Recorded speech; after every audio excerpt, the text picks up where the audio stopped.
তো হ্যালো আমার সিনেমা লাভার বন্ধুরা, আশা করছি তোমরা সকলেই ভালো আছো। অনেক দিন পর তোমাদের সঙ্গে দেখা, তো তোমরা কেমন আছো অবশ্যই আমাকে কমেন্ট করে জানাও। তো আজকে যে ট্রেলারটা দেখেছি না, সত্যি বলছি, একেবারে একেবারে সত্যি বলছি, মন থেকে বলছি, বাংলায় এরকম সিনেমা দেখা যায় না। সত্যি সত্যি বাংলায় এরকম সিনেমা দেখা যায় না। আমরা সঞ্জয় লীলা বনসালির ফিল্ম দেখি বলিউডে, এস রাজামৌলির সিনেমা দেখি, বাহুবলীর মতন যে সেট, সব কল্পনা করি ভাবি যে বাংলায় কি এরকম সিনেমা হবে না, বাংলায় কি এরকম সিনেমা আশা করা যায় না। ঠিক সেই আশাটাই পূরণ করে দিয়েছে যেন দেব প্রডিউসার। হ্যাঁ, দেব প্রডিউসার বলছি কেন, দেবের প্রোডাকশন হাউস থেকে যে সিনেমাটা আসছে বিনোদিনী। তো বন্ধুরা তোমরা বুঝতেই পেরেছো দেব প্রোডাকশন হাউসের কেন নাম করলাম, কেননা বিনোদিনী টেলার নিয়ে এখন কথা বলবো।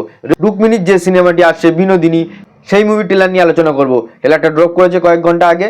তো টেলারটা কেমন লেগেছে দেখো। বিনোদিনী দাসের যে গল্পটা, হয়তো এই জেনারেশনের ছেলে মেয়েরা একটু জানে না, কিন্তু বিনোদিনীর যে স্ট্রাগলের গল্প, সেই গল্পটাকে যেভাবে করা হয়েছে আর বিনোদিনী ক্যারেক্টারটা যেভাবে করতে হয়েছে, সত্যি বলছি রুক্মিণী মৈত্র এই মুহূর্তে অ্যাজ এ লিড মেন অভিনেত্রী সেই সিনেমার, দর্শক টানতে হবে সেই মেয়ে ক্যারেক্টারকে দিয়ে। এই মুহূর্তে বাংলায় আর কারোর আছে বলে মনে হয় না। দুর্ধর্ষ অভিনয় করেছেন, দুর্ধর্ষ, একেবারে দারুণ। কোনো রকম খামতি আমার চোখে পড়েনি, কোনো রকম খামতি কিন্তু আমার চোখে পড়েনি, জাস্ট দারুণ। সেই সঙ্গে কৌশিক গাঙ্গুলি সেরা ছিল, দারুণ ছিল, দারুণ লেগেছে। আর মিদ্যার কথা তো হবেই, মিদ্যাকে দারুণ দারুণ দারুণ লেগেছে, দারুণ লেগেছে।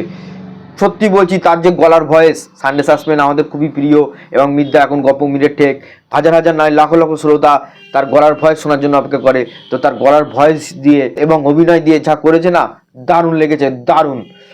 আর সেই সাথে ওমকে অনেকদিন পরে দেখলাম বাংলায়। সত্যি বলছি, দেব প্রোডাকশন হাউস থেকে যে সিনেমাগুলো আসছে, এইভাবে যারা কাজ পাচ্ছে না, অনেক দিন ধরে নেই, সেই সব অভিনেতা অভিনেত্রীদের নিয়ে দেব প্রোডাকশন হাউস থেকে দেব কাজ করছেন। এটা খুব দারুণ ব্যাপার, খুব দারুণ, খুব ভালো লাগলো, মন ছুঁয়ে যাওয়ার মতন। এবং এই ট্রেলারটা সত্যি বলছি দারুণ লেগেছে। Set up, makeup, colour grading, একেবারে সেসবগুলো যা করেছে না, দারুণ করেছে, দারুণ। সত্যি বলছি ট্রেলারটা খুব ভালো লেগেছে এবং এই সিনেমাটা সফল।